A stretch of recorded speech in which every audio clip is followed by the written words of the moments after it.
on to the Minnesota Vikings. Yo, what's up, guys? Welcome back to the channel. APWSPORTS signing in, and this is another Chicago Bears preview, and it is a Monday Night Football primetime contest. The Bears sitting at 3-8 versus the Vikings sitting at 6-5 on the season. And before I do that, I'm gonna give this video a little bit of a context. I am recording this after the Ohio State-Michigan game, so for my Michigan fans, supporters, I know you guys are going to grill me about it. Just leave it in the comments. I've already been grilled enough, so at this point, it is what it is. We lost to Michigan for the third year in a row. Come on, Ryan Day. But anyway, this video is not about that. This is about the Bears and the Vikings. I'm going to get into my preview, my predictions, matchups, all that in this video. And I'm going to make this short and sweet, nothing else to say. Without further ado, let's dive into it.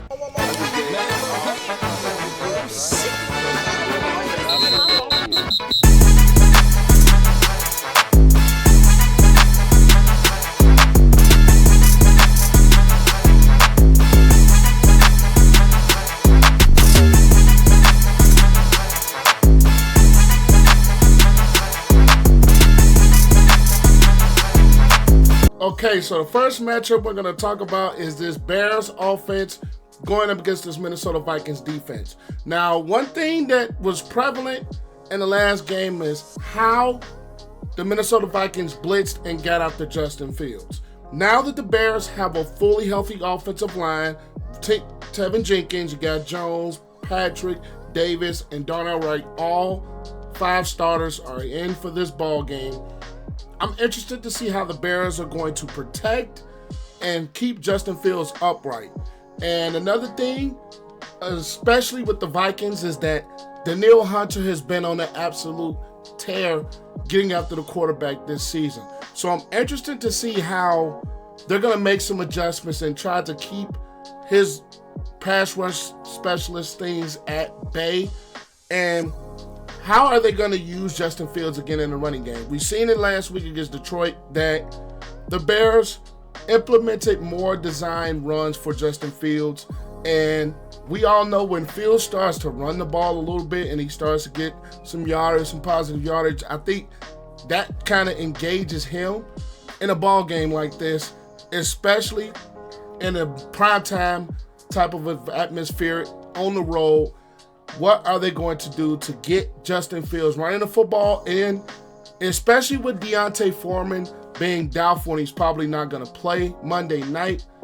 What is the running back rotation going to be? Herbert, Roschon Johnson. What are things going to look like with Foreman more than likely being out for this ball game?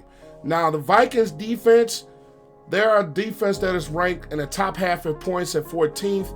Giving up only 20.9 a game. And the Bears, they score the exact amount of points the Vikings get up, 20.9 a game, and the Bears are ranked 18th offensively. And you guys know I'm not really one that big on numbers, but when you're talking about this Bears offense and their ability to sometimes score points, it hasn't been really consistent for most of this, basically the year, as far as them consistently scoring points. What are they going to come out and do? I think they need to be physical. This is a football team with the Bears that is not designed to throw the football all over the yard, despite having DJ Moore and Darnell Mooney speed, Tyler Scott speed. This is not a team that has designed to throw the football. They are designed to be physical. They are designed to run the football. They are designed to play clock management. And they did a very good job against the Lions last week. But when you're looking at this Bears football team, I want to see how can they, number one, pick up some of those blitz packages that defensive coordinator for the Vikings, Brian Flores, likes to send. And this is a heavy blitz team, whether it's been Harrison Smith on blitzes, whether it's been DJ Wonnum, who has had a very good season, whether it's been corner blitzes with Byron Murphy. I want to see how the Bears are going to pass off protections, how the Bears are going to identify protections in those blitz packages that Brian Flores likes to send, because we all know the key to any offense, and definitely the key to having this Bears offense clicking, is to protect Fields and block everything correctly. So when you're looking at this Bears running game, it has to be there. It has to be there so you can kind of offset some of those pass rush blitzes.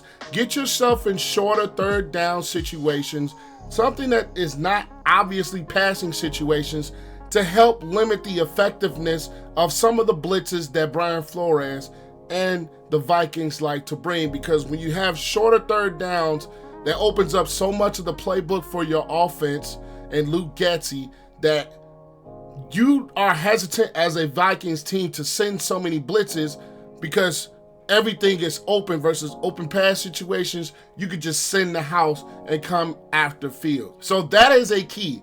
Keeping third downs to third down in manageable situations and converting on third downs, keeping some of those drives going as a Bears offense that needs to be consistent. They need to see what they are going to get out of Fields the rest of the year. Moving on to the Vikings offense versus this Bears defense. Now, a lot of things have changed from the Vikings from the last game to now. Number one, Kirk Cousins out. Two, Josh Dobbs, starting quarterback. He wasn't even on the team the last time the Bears played the Vikings. Justin Jefferson, it's a possibility that he could play Monday night. And that is going to be a big-time game for this Vikings offense going up against the Bears defense that has been a lot better, especially against the run over the last couple of weeks. Now, watching this Vikings team, they haven't been running the football as history has said, or consistently as you would want a team built like the Vikings to run the football. Madison has been solid, but he hasn't been the guy that can kind of replace a guy like Dalvin Cook, who they lost. They still haven't been running the football very well. Josh Dobbs has come in, won football games, even though they lost last week to Denver. But he has been doing a solid job filling in at that starting quarterback position. Now, Montez Sweat coming off the edge, Yannick Ngakoue. I would love to see more from Ngakoue, to be honest with you. Billings, Justin Jones, the interior of this Bears defensive front has been playing a lot better, and I will give them credit where credit is due, and I expect them to play better this week.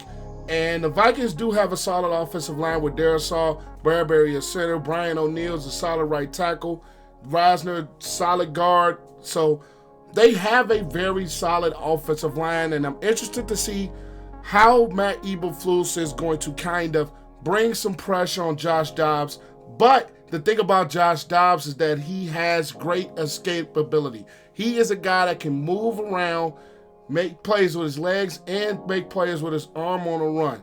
So how are this Bears team going to defend them now that Tremaine Edmunds looks like he's healthy, is going to be playing, TJ Edwards? And I would love to see this linebacking core just fly all over the field and just hitting. And TJ Edwards has been playing really well.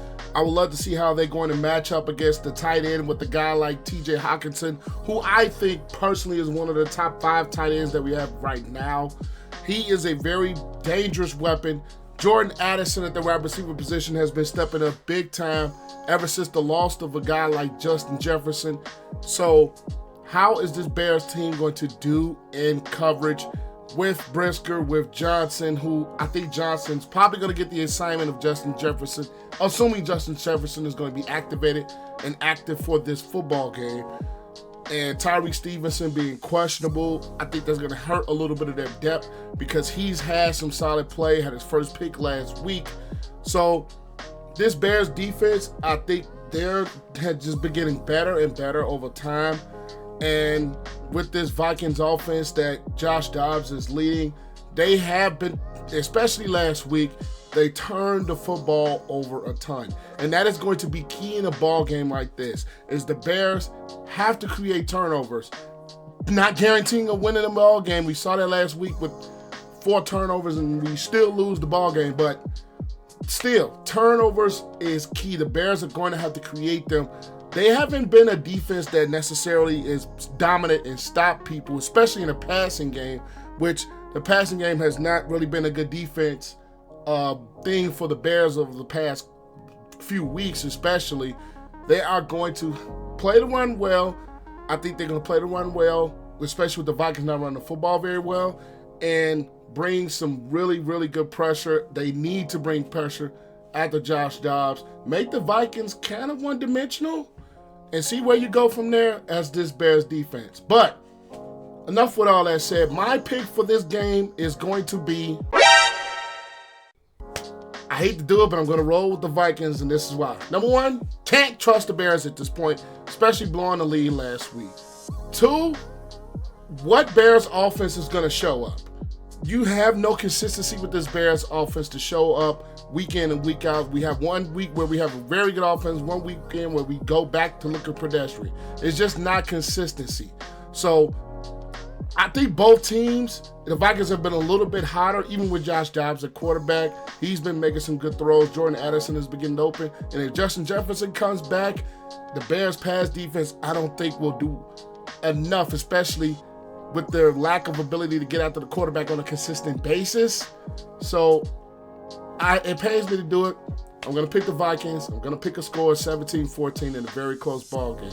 But that is all I have to say. Make sure you guys leave the video a like, comment your thoughts and picks down below, and subscribe to the channel. I am APW Sports signing out. Make sure you guys stay safe. Have a great next day, and I'll catch you guys later. Peace.